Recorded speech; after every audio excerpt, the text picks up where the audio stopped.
کیا آپ کے ذہن میں کبھی یہ بات آئی ہے کہ اللہ نے قرآن میں 7 آسمان اور 7 زمینوں کا ذکر کیوں فرمایا ہے؟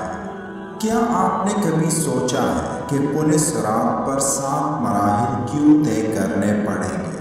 7 سال کی عمر سے ہی ایک بچے کو نماز سکھانے کا حکم کیوں دیا گیا ہے؟ حج کے موقع پر حاجی 7 مرتبہ کعبہ کا طواف کیوں کرتے ہیں؟ شیطان کو 7 کنکریاں ہی کیوں ماری جاتی ہیں؟ جہنم کے 7 دروازے ہی کیوں ہیں؟ 7 کا یہ حصہ اسلام میں اتنی اہمیت کا حامل کیوں ہے؟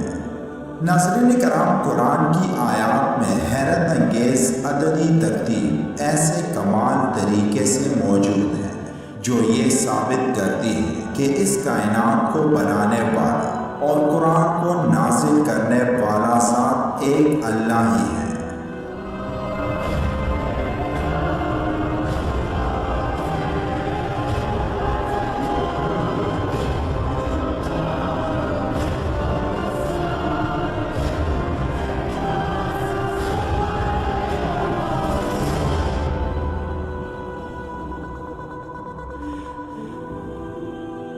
بخاری شریف کی ایک حدیث پاک میں رسول اللہ صلی اللہ علیہ وآلہ وسلم سے ارشاد ہے کہ جس نے صبح سویرے اجوا کی 7 کھجوریں کھائیں تو شام تک کوئی زہر یا جادو ٹونا اس کو نقصان نہیں پہنچا سکے گا۔ اسی طرح قوم عاد کی طرف جو ہوا بھیجی گئی وہ 7 دنوں تک وہاں چلتی رہی، جس نے قوم عاد کا نام و نشان مٹا دیا تھا۔ نمبر 7 قرآن میں 28 مرتبہ آیا ہے، جو کہ نمبر 7 کے ٹیبل میں بھی آتا ہے۔ آپ میں سے کئی دوستوں کے ذہن میں شاید یہ سوال آیا ہوگا کہ اللہ نے انسانوں کو اپنی عبادت کے لیے بنایا ہے اور انسانوں کو اچھے اعمال کرنے کی تلقین کی ہے، تو پھر قرآن میں موجود آیا اور ان نمبرز کا کیا مطلب ہو سکتا ہے؟ اس کے جواب میں یہ کہوں گا کہ اللہ نے اس کائنات کو بغیر کسی مقصد کے نہیں بنایا اور نہ ہی قرآن میں الفاظوں کو جمع کر کے اپنی باتوں کو بغیر کسی مقصد نازل کیا ہے۔ اب اگر کوئی یہ کہے کہ ان آیات میں اللہ نے کیا جمع کر کے پورا قرآن نازل فرمایا، تو اس کا جواب نمبر 7 جو قرآن میں ایک حیران کن نیومیریکل یعنی عددی ترتیب ہے۔ قرآن میں نمبر 7 کو اللہ نے انسانوں کے فائدے کے لیے ترتیب دیا ہے، جو آج کے ماڈرن دنیا میں ایک مکمل ترتیب کے ساتھ موجود ہے۔ آج کے دور کے انسانوں کی زندگی میں بھی نمبر 7 ایک خاص مقام رکھتا ہے۔ مثلا آج کی سائنسی سٹڈی سے ہمیں یہ معلوم ہوا ہے کہ زمین کے ماحول کے 7 لیئرز ہیں، اور اسی طرح زمین کے نیچے بھی 7 لیئرز موجود ہیں۔ ایک ہفتے میں 7 دن ہوتے ہیں اور ایک ایٹم میں بھی 7 لیئرز ہیں۔ اسی طرح زمین کے 7 بر اعظم ہیں۔ یہ کچھ مثالیں ہیں جو یہ ثابت کرتی ہیں کہ نمبر 7 ہماری زندگی میں کتنا اہم ہے۔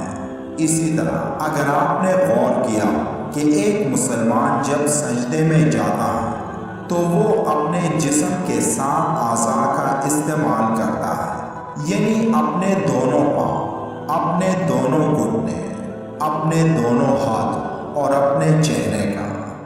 قرآن میں نمبر 7 باقی تمام نمبر سے ایک الگ مقام کا حامل نمبر ہے۔ قرآن میں سب سے پہلے نمبر 7 کا استعمال قرآن کی دوسری سورت سورہ البقرہ کی 29ویں آیت میں استعمال ہوا ہے، جس میں اللہ نے 7 آسمانوں کا ذکر فرمایا ہے، جبکہ آخری مرتبہ 78ویں سورت کی 12ویں آیت میں استعمال ہوا ہے، اور جس میں بھی اللہ نے 7 آسمانوں کا ذکر کیا ہے۔ اب غور کرنے کی بات یہ ہے کہ دوسری سورت سے لے کر 78ویں سورت کے درمیان 77 سورتیں ہیں، اور 77 نمبر 7 نمبر کا ملٹیپل بھی ہے۔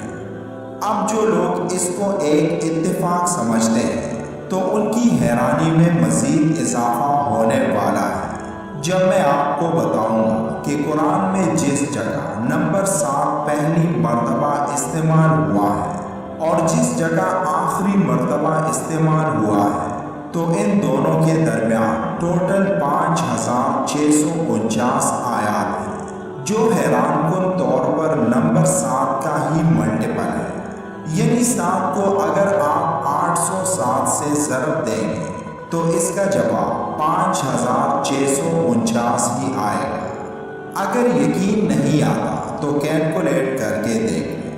اب ایک بات اور بھی قابل غور ہے کہ جس صورت میں پہلی مرتبہ نمبر 7 استعمال ہوا ہے وہ دوسری صورت کی 29ویں آیت ہے، جس کا مطلب ہے کہ اس آیت سے پہلے 28 آیات آتے ہیں جو ایک بار پھر 7 کا ملٹیپل ہے، یعنی 4 ضرب 7 28 بنتے ہیں۔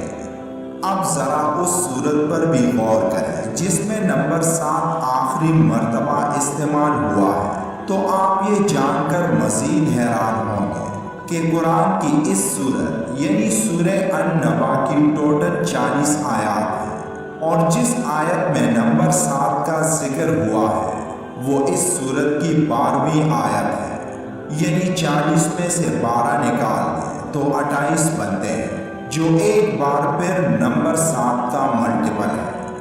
نمبرز کی یہ ترتیب قرآن کی عظمت کا شاندار ثبوت ہے، کیونکہ ایک انسان جتنا بھی قابل بن جائے وہ ایسی ترتیب کبھی بھی نہیں بنا سکتا۔ لیکن اب سب سے اہم سوال یہ ہے کہ نمبرز کے ان ترتیب کا مطلب کیا ہے؟ تو اس کا جواب یہ ہے کہ اللہ نے اس مکمل ترتیب کو ہماری زندگی کے ہر پہلو میں فٹ کیا ہے، جس کا واحد مطلب قرآن کی سچائی ہے کہ قرآن اللہ کی طرف سے اپنے آخری نبی حضرت محمد صلی اللہ علیہ وآلہ وسلم پر نازل ہوئی، اور یہ کسی انسان کی لکھی کتاب نہیں ہو سکتی، جس کے بارے میں اللہ نے قرآن کی سورہ بنی اسرائیل کی آیت نمبر 88 میں ارشاد فرمایا ہے کہ کہہ دو کہ اگر انسان اور جن اس بات پر جمع ہو کہ اس قرآن جیسا بنا لائے تو اس جیسا نہ لا سکیں گے، اگرچہ وہ ایک دوسرے کو مددگار ہو۔ اب ہمارے معاشرے میں کئی لوگ ایسے ہیں جو نمبرز کو خوش قسمتی کی علامت سمجھتے ہیں، اور ان میں نمبر 7 بھی ایک ایسا نمبر ہے جو خوش قسمتی کی علامت سمجھا جاتا ہے۔ لیکن دوستو، نمبرز اور قسمت کا کوئی تعلق نہیں، تو یہ کہنا کہ یہ نمبر میرے لیے خوش قسمتی کی علامت ہے، یہ درست نہیں، کیونکہ عبداللہ بن عمر رضی اللہ تعالیٰ عنہ سے روایت ہے کہ رسول اللہ صلی اللہ علیہ وآلہ وسلم نے فرمایا، جس شخص کو بدفعلی اپنی حاجات سے روک دے اس نے شرک کیا۔ ناظرین، قرآن میں موجود معجزات میں نمبر 7 ہمیں قرآن کی سچائی اور ایک اللہ کے وجود کا درس دیتی ہے، اور اس کے علاوہ کچھ نہیں۔ اور جو لوگ قرآن کو اللہ کا کلام نہیں سمجھتے، ان کے لیے قرآن میں نمبر 7 کے یہ معجزات کافی ہیں کہ اللہ نے قرآن عربی میں نازل کیا، اور سب جانتے ہیں کہ عربی میں 28 حروف ہیں، یعنی 7 ضرب 4 جو کہ 28 بنتے ہیں۔ قرآن کی پہلی آیت اور آخری آیت میں 7 الفاظ ہیں۔ قرآن کی پہلی سورت اور آخری سورت میں 49 الفاظ ہیں جو 7 کا ملٹیپل ہے، یعنی 7 ضرب 7 جو 49 بنتے ہیں۔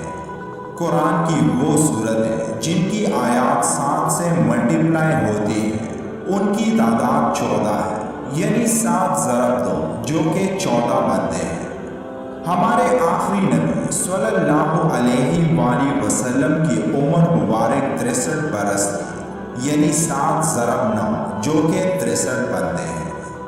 اب نمبر 7 کے یہ تمام نیومیرک ترتیب ایک اتفاق ہے یا پھر یہ ان لوگوں کے لیے ایک کھلی نشانی ہے جو قرآن کو اللہ کا کلام نہیں مانتے۔